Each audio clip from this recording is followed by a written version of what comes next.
Hey, I'm Sam, and this is Super Awesome You, Brave Enough Today, a podcast for anyone who's ever stood in their own way, second guessed their dreams, or let fear make them smaller than they really are.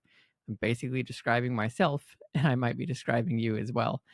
Each week, though, we're going to talk about building confidence, showing up scared, and taking one small step towards the life you actually want. You don't have to be fearless, just brave enough today.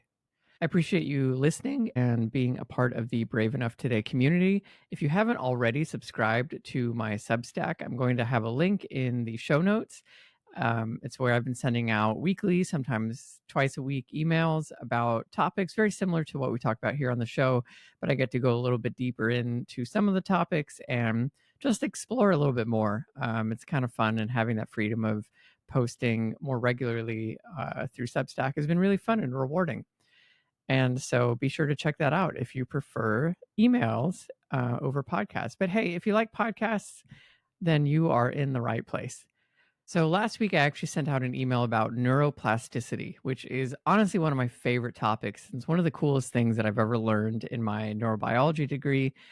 And I come back to it a lot because it's kind of the core of this entire podcast, this entire thing that I'm on, this entire journey, and what we talk about every single week. You have to basically believe that you can change in order to change, right? If you think that you're never going to be able to learn something new, or you think that you can't change, or you think that that's it for you, you're too old, you're too weak, you're too whatever, then yeah, you're probably going to end up being correct. We will limit our own ability to pursue what we want and to go after what we want just by us talking that way, right? That negative self talk ends up becoming boundaries that we brush up against.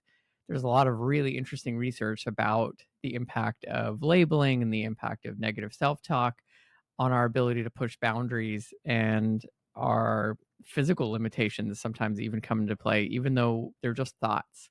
It's really, really interesting things. But I say all of that because neuroplasticity is your brain's ability to adapt and to learn and to continue to grow. For a long time, people thought that the brain basically learned everything it needed to learn and could learn in the early years of childhood and maybe even into adolescence. But then at some point, maybe in your like late teens, early 20s, the brain more or less was fixed. And there's a lot of quotes like, you can't teach an old dog new tricks. Which I beg to differ. My dog is 10 years old almost, and he definitely can learn some new tricks.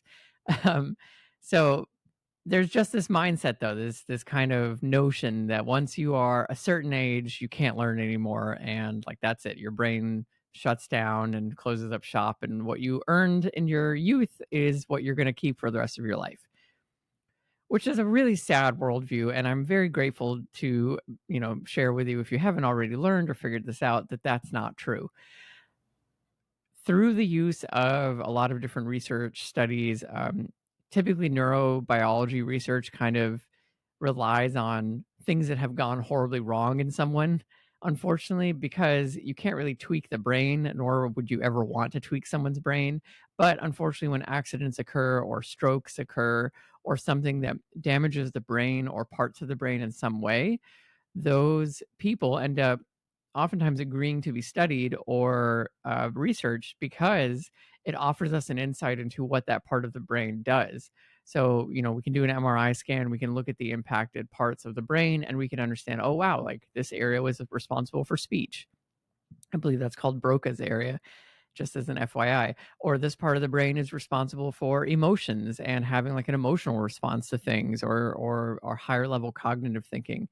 There's a very famous case of a rail worker who had, unfortunately, a spike driven through the front part of his brain.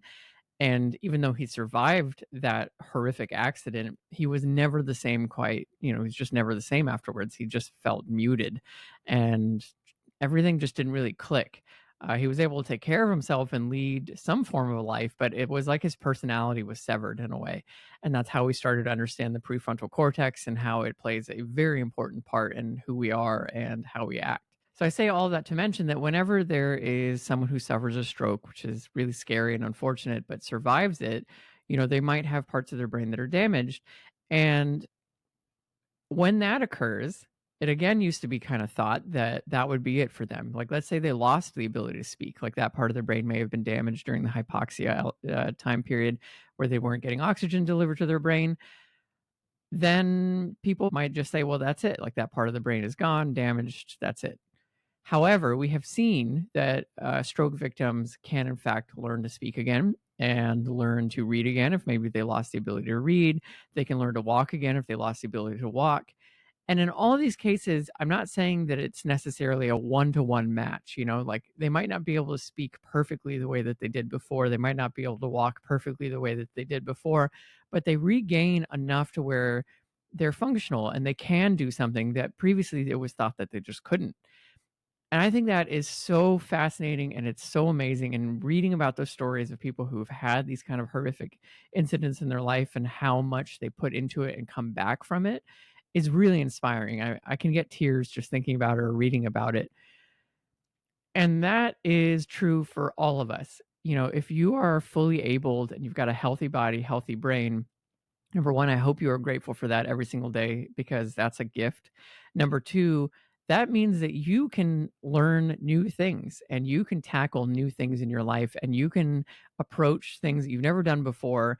And will it look pretty in the beginning? Probably not. But if you keep at it, your brain will respond and adapt to that new situation, that new scenario, and start to build basically building blocks to make it more efficient. I talked about this in my Substack newsletter, this example of kind of neuroplasticity in motion, and it's one of my favorites because it's so simple, but it's so powerful in representing exactly kind of what's happening in your brain. So let's say you line up like six people in a straight line. So person here, person here, person here in a straight line. And they take one of their arms and they put it on the shoulder of the person ahead of them. So you can imagine just like a chain of people with, a hand in front of you on the shoulder of the person in front. And so you start with the person in the very back, and that person squeezes the shoulder of the person in front of them. When that person feels their shoulder being squeezed, they squeeze the person in front of them. And you go all the way up the chain until the person sitting in the very front, who is not connected to anyone in front of them, reports, I felt a squeeze. And you time it from the very first person who squeezes the shoulder in the back to the very last person who's sitting in the front in this case to say, I felt my shoulder being squeezed. It's almost like a game of telephone, but with your arm being the transmitter of information. That is very, very similar to how neurons work. Like neurons all fit very, very tightly to one another. In this case, neurons don't technically touch. There's a synapse. There's like literally a gap between them. But for the sake of this example, we can just imagine that the space is just the space of, you with your arm out, and the synapse is kind of just the hand on the shoulder. So the very first time you run this experiment with six people or however many people you can gather, you time that first run through. And it's going to be messy. People are going to be distracted probably. They might like feel the squeeze and forget that they then need to squeeze the person in front of them. And you might have haphazard results. It could take like 10 seconds to get all the way through the six people. But then you run it again and you run it again and you run it again. And no matter, if you're really committed to this, you could run it 50 more times. At some, you're going to get diminishing returns at some point, but that 10 seconds is going to be the slowest version of this experiment because you'll probably be able to do it in 5 seconds, 4 seconds. I actually don't know what the record is of six people lined up. If you want to do this and you've got five other people in your life that you could do this with and you want to DM me at SuperAwesomeU, please feel free to reach out. But the point is that every single person in that chain gets a little bit faster and a little bit faster and a little bit faster at it. And our neurons are responding and our muscles are responding. And at some point, it just becomes almost second nature and they're just instantly doing it. They feel the squeeze and then they themselves squeeze the person in front of them. That is neuroplasticity kind of in motion. That is an example of what's happening in your brain. In the beginning, it's a little funky, it's a little wobbly, it's going to take a little bit of time. The second time, it's a little bit better. The third time, it's even better. By the fifth, sixth, 100th, 1 millionth time that you do something, it's automatic. Like you're building a road in your brain that starts from like kind of a dirt path with gravel and ends up a super highway that can just move information super fast. That is awesome. I mean, that right there, the science and the neurobiology behind neuroplasticity is enough to get me excited to realize that no matter how afraid I am to try something new, it won't be new for long. It will reach a point where I can do it automatically. And I'm going to, I really like to check in with myself and kind of look back and think like, wow, there was a time period where I could barely do this. And now I'm doing it without even thinking about it. And that's where that gratitude journaling comes in because it forces you to kind of check in with yourself and realize that there's a lot of things you no longer think about, but at some point they were new for you and at some point they were a struggle for you and now they're just second nature. And that is super cool. So I think this absolutely applies to starting a new project, pursuing a new goal, running a marathon, building a business, starting a relationship, picking up the phone and placing an order as an introvert. I'm terrified to call people, I'll be honest. Like calling a store is probably it's like top 10 of things that are going to freak me out. Um, but if I were to commit to doing it more often, there will be a point where it's just automatic and it's very easy, and I'm not freaking out every single time I do it. You get used to it. The brain gets a little bit more comfortable with that discomfort, and then at some point you're like, "Yeah, it's super easy to call." Like, I don't know what I was afraid of, you know? I actually really don't know what I'm afraid of whenever I call these places. It's like worst case scenario if someone insults me and hangs up. I have no idea, but certainly an irrational fear, but a fear nonetheless. I digress, though. Maybe I need to commit. That needs to be the thing that I work on is calling restaurants and shops and asking a question from a real live human being rather than just emailing them. Whatever your journey, whatever it is that you are pursuing, the key thing is that you just keep trying it. You keep doing it and you allow yourself that early messy part where it's a little wobbly, you're a little freaked out because you know that if you just keep showing up, that part's going to go away. You have to put in the action first. You're never going to just show up and be like really good at something. And even if you have a natural talent towards something, that first couple time that you do it is not going to be like if you keep at it, even if you start off pretty good at something, you can get so much better and you're going to amaze yourself at how far you've come if you just keep showing up and keep showing up and keep building those neural pathways in your brain and strengthening them and turning those little dirt paths into super highways. I hope as you go forward into this week, you are motivated to try something new. You're motivated to keep going with something that you recently started.